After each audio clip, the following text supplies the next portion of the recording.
24 घंटे की जिंदगी में हर पल आनंदित रहने का संकल्प लेकर भी उठना। कुछ भी परिस्थितियां चल रही हो, चाहे आग लगी हो, तूफान आ रहा हो, भूचाल हो, आंधी हो, लेकिन भीतर से तुम अपने आनंद की तरंग को मत छोड़ना। अब आप कहोगे कैसे संभव है? कठिन हो सकता है लेकिन असंभव बिल्कुल नहीं। और जिस विधि से मुझे मिला वो विधि आपको सिर्फ 2 मिनट में समझाना चाहता हूँ। मेरे प्राणों में एक सत्य बहुत गहरे में बैठ गया है।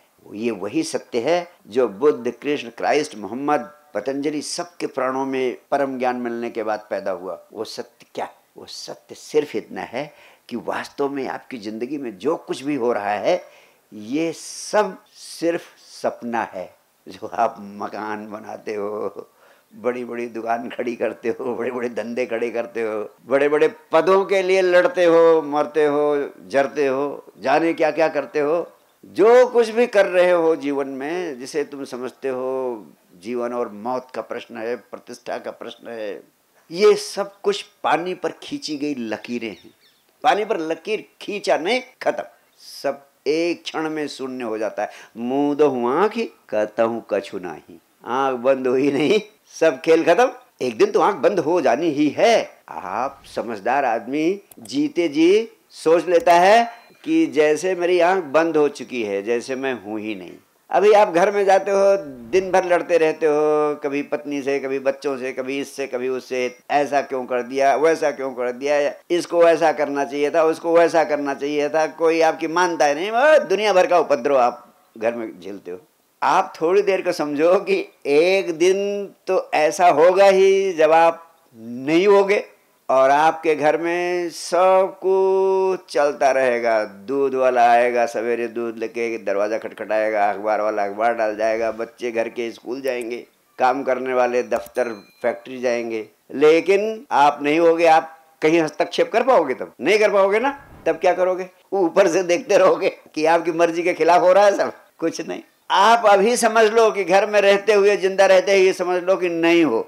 अध्यात्म के ऋषियों ने कहा जीते जी मर जाओ, मरो हे जोगी मरो, मरण फल मीठा, तिस मरणी मरो, जिस मरणी मर गोरख दीठा।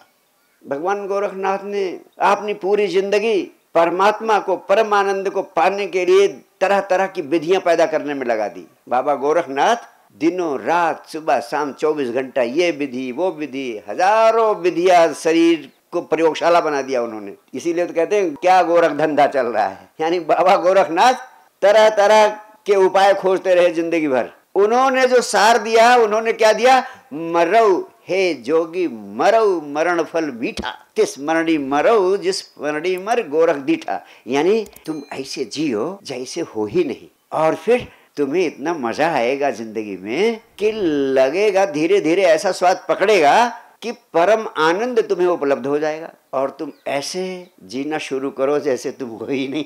थोड़ा अभ्यास करो और ऐसी मिठास लगेगी, ऐसा कुछ स्वाद पकड़ेगा कि जिंदगी बदलती चली जाएगी। और कोई आपसे मिले, एक छोटा सा सूत्र इसके साथ जोड़ लेना, आपकी जिंदगी में जब भी कोई आदमी मिले उसके अंदर कुछ न कुछ गुण तो हो। हर आदमी के अंदर कुछ न कुछ अच्छाई, कुछ न कुछ गुण होता है। तो जो भी व्यक्ति आपके संपर्क में आए, कोई ना कोई उसकी एक अच्छाई पर फोकस करके और उसको गुड फील करा दो। यार तुम्हारी ये बात मेरा दिल छू लेती है, बस इतना कह दो।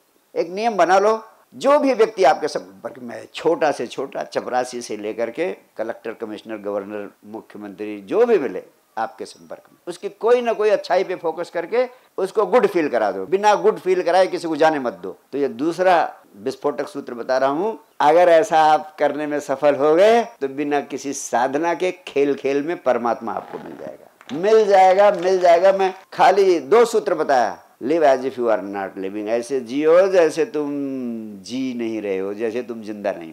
और दूसरा सूत्र, कोई आदमी जो संपर्क में आए उसकी कोई एक अच्छाई उसको याद दिलाओ, फोकस अच्छाई पे कर दो और उसको गुड फील कराए बिना मत जाने दो। किसी न किसी बात से गुड फील करा दो। गुड फील कराने का मतलब good has come from God. Good और गॉड में ज्यादा अंतर नहीं, खाली एक ओ का तो अंतर है बीच में। धीरे धीरे गुड फील कराते कराते एक ओ गायब हो जाएगा और गॉड फील हो जाएगा, तुमको परमात्मा का ही अनुभव हो जाएगा आपको। और तीसरी बात, जिंदगी में focus on flowers of life. अपनी जिंदगी में भी जो अप्रीतिकर हुआ है उसे भूल जाओ, जो प्रीतिकर है उसे याद रखो, उसकी चर्चा करो। आपके इर्द गिर्द भी जो फ्लावर्स हैं उन पर ध्यान दो, फूलों फूलों पर ध्यान दो, कांटों की ओर देखो ही नहीं। जो फूलों फूलों पर ध्यान देता है उसकी जिंदगी के कांटे भी फूल बन जाते हैं, ये सूत्र याद रखना। और जो कांटों कांटों पे ध्यान देता है उसकी जिंदगी में जो थोड़े से फूल हैं वो भी कांटे बन जाते हैं। जिस पर ध्यान दोगे वही बन जाओगे। फूलों फूलों पर ध्यान, जिंदगी आनंद से परमात्मा से भर जाएगी।